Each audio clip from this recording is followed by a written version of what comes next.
Whether you should be motivated or you should not be motivated is again an individual answer. Third person can't interfere in that. We learn about life through questions. How do we manage that in a relationship? Can it also affect the circumstances? Are they able to really understand anything? Why all these three things are linked together? So what do we do of social media? To answer some of these, Mr. Praveen Mankar, founder of Pratibimb Charitable Trust, brings to you Face to Face. This week we are talking about motivation. We may have heard the saying, it doesn't matter how many times we fall. What matters is how many times we get up. The thing that makes us get up after falling is motivation. So, sir, my first question would be, what triggers motivation in a person? And also, why are there different motivating factors depending on the person? The promise of reward is a motivating factor. By and large, I expect something to happen according to my wish, my desire. I hope to get a reward. That motivates me to put in the effort. For some people, you don't need a reward for motivating. It's just the process that motivates them. It doesn't matter what the reward is or what the end result is. I went through the process and I did my best. That itself is motivation. Right.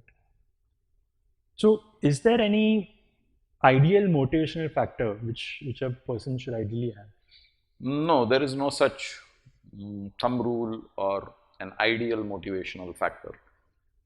What works for somebody may not work for somebody else. You take the example of a national team representing any particular game. What motivates one member of the team need not be the same factor that motivates another member of the team. Let's take a goalkeeper versus a forward. What motivates a goalkeeper? That he doesn't concede a goal. What motivates a forward? That he scores a goal. Right. The goalkeeper prevents breach of the net. The forward wants to breach the net. Two different factors. Right. So there's no consistent motivational factor. So you mentioned that the reason for motivation is expectation of a reward, right? At the end of the process. Yes. At times. But everyone wants something good in their life. So why is it that not everyone is motivated? It's easy to want a reward, but I'll be happier if I get it for nothing. Right. So the hard work is not desired. Why do you have beggars in the society? I don't want to work. I'm sitting here, spreading my hand. I want something to fall in my hand. What motivates me? Lack of work motivates me. I don't want to work hard.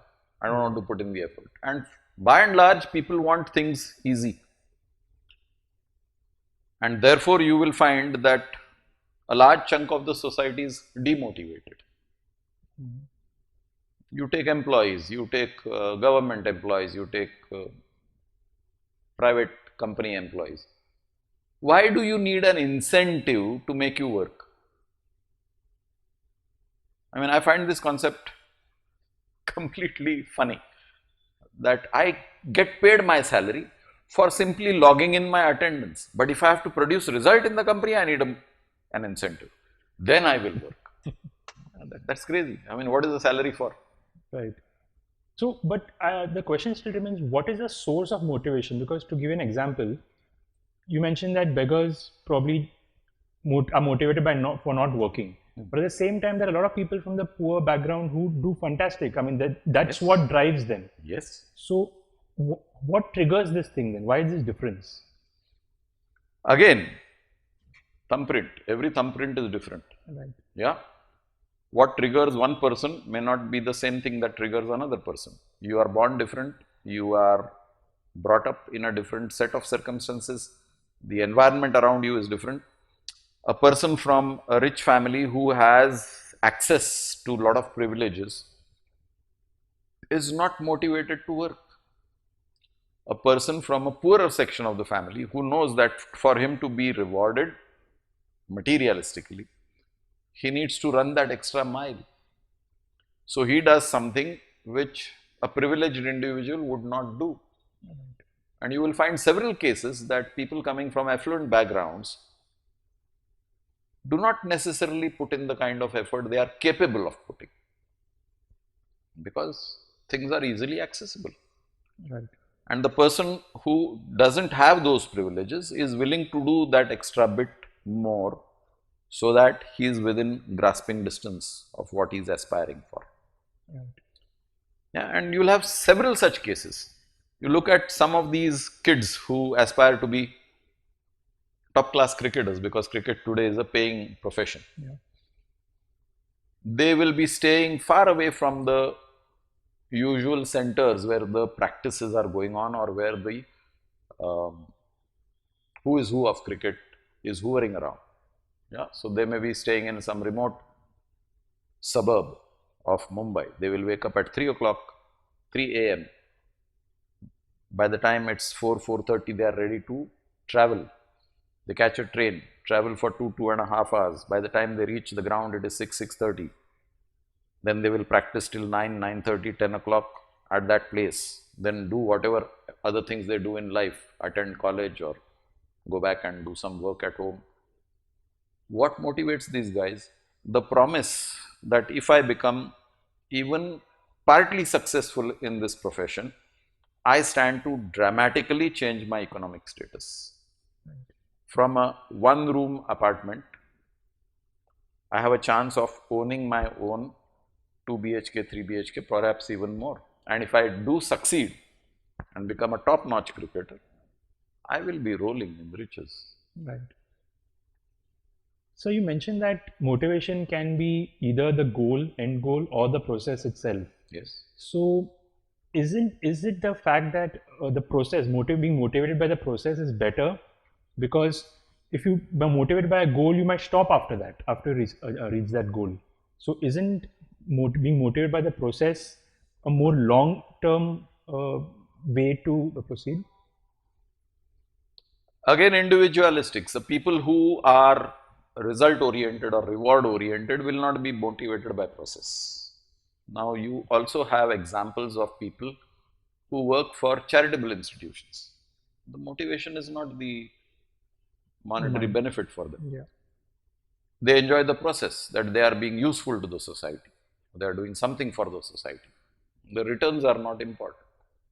They might slog, they might toil, they might probably even work more than a paid employee. For them, the process is the thrill. Yeah. Yeah, the reward is not measurable in materialistic terms. The reward is a happiness or a smile on the face of an underprivileged person. The smile caused by this person's efforts. Right. So he enjoys the process. The smile may come, it may not come. That doesn't matter. But isn't that better then? From his point of view, yes, but from another person's point of view who is interested in increasing his bank balance, what will I do with the process? I'm not getting anything out of it. The process becomes demotivating if he doesn't see the reward. So again, it is highly individualistic. Okay. Okay. And so there's no right or wrong. It all depends on the. There is never a right or wrong. Okay. You are right wherever you stand. Right. You want material benefits, material goals, that motivates you, it's right for you. Right. Somebody else doesn't want material goals, he is interested in the process, that is right for that person. So there is never a right and wrong, it is what you think you should be doing. Are you motivated to simply sleep your life away? There are people who like to sleep their life away. Nothing motivates them. Yeah. You can't shake them. So that is also totally fine. I mean, if you don't have any goal or Your life is entirely your life. How you choose to live it is your prerogative. Right. You choose to do hard work, your choice. You choose to laze around, your choice. If you talk of self-motivation, then you are talking the subject. What will motivate you, you need to find out and answer. Right. So self-motivation is definitely better than being motivated by external factors. Sure, because as long as the factors exist, Yeah. You are driven. Once the factors vanish, Yeah. your drive stops. The day your drive stops, you start deteriorating. Right. because it's a constant uphill. The day you start putting in the effort to go up, you start sliding down. Yeah. So motivation and hard work are pretty closely linked. Not always. Sometimes a hard-working guy is not motivated but driven. There is no motivation. So what is the difference between being motivated and being driven? I thought it was sort of the same. I don't like to work hard. Okay. But if I don't work hard, I'll be punished. So I'm driven. So that's an external factor which is Yeah, influencing I'm you. driven. I have no motivation to work. Okay. So it's not coming from within. It's not coming from within. You're afraid of repercussions. I'm afraid of the punishment. Right. The punishment could be no food for my family. It may not be in the form of jail or a whack on the back, Right. but I cannot feed myself, I cannot feed my family, and that's a punishment. So I'm working. I'm driven. Yeah. There's no motivation. I don't like to be a laborer carrying sacks on my head. I have no motivation for that. But if I don't do that, my daily bread is gone. Okay. So there is a difference. So do you agree that today or nowadays it's very, I mean, the newer generation wants things very easily. So at times they do not sustain their motivation. I mean, the motivation doesn't sustain for a longer duration of time. They give up pretty easily at times. When you are looking for external rewards, then your motivation is going to be short-lived. Right. Because as long as that apple is dangling in front of you, the reward, you will be motivated to put in the work. You take that apple away, you stop working. Right. So it is the apple that makes you work. You don't want to work. Right. So we can say that motivation is definitely an important step in achieving your goals, because like you said, if you're not motivated, you might not really work in the right fashion. So how can a person keep himself motivated and keep the motivation levels high? See, for that you have to understand one rule. Life is about action. Right. As long as you are in action, you are fit and fine. The minute you stop taking actions, you start losing your edge. If that doesn't motivate you, Right. you haven't understood life. Okay. The person who is active is healthy. The person who is inactive eventually invites disease, some form of disease or the other. Could be arthritis, could be cardiac, could be dementia. So, if you don't understand that life is all about action and you need something to motivate you to be in action, then you have not understood life. Even if I don't get any reward, by simply staying active, I am staying fit. I am reducing my medical bills. If that doesn't motivate you, I don't think anything will motivate you. Right. So it's important that each person understands their own motivation levels and what their goals are, and accordingly adjust their life. You have to find what makes you tick. Right. It's like the father telling the son, okay, become a doctor. Medicine doesn't motivate him. Medicine study doesn't motivate him. Biology doesn't motivate him. He's more interested in art. He would probably make a great artist. Or probably is motivated by singing. But here is a parental pressure. Study for medicine. Acquire this percentage in SSC or this percentage in getting admission. What will motivate this child? Right. Then there is a drive. Somebody is driving him. There is no motivation. Okay. But for that, society is responsible to some extent for that sort of bias, in the sense that education is always given a priority compared to in some societies, not all societies. You will see in some societies that sports is given a lot of priority.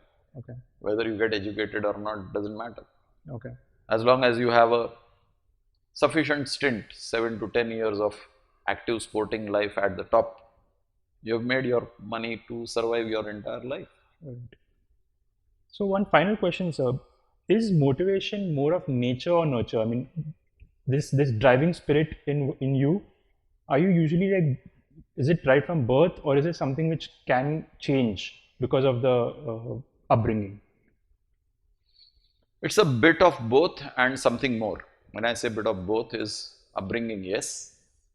When you see people self-driven, then you also feel inspired to emulate them, especially if they are your idols and ideals. Sometimes circumstances drive you, and sometimes you carry a burden from your past. You are born lethargic, or you are born extremely active. So it's a carry forward of the past. Whether you should be motivated or you should not be motivated is again an individual answer. Third person can't interfere in that. Right. Yeah. I'm happy living off the wealth created for me by my forefathers. So I'm happy watching TV, busy on my social media, because I know that there is a backup which will sustain me throughout my life. I don't need to work. Right. I don't need to work throughout my life, and I will still have a very cushy life. There is enough wealth accumulated. As long as I'm smart enough to know how to handle the wealth and convert it into my satisfaction of day-to-day needs, I don't need to work. Right. So what's my motivation? Nothing. Nothing. Just sustaining. Yeah, absolutely. So we learned that there are various types of motivation, both internal and external. Since you are the master of your own life, it is totally up to you to determine what motivates you. So go find your inspiration. If you have some questions about life, please connect with us.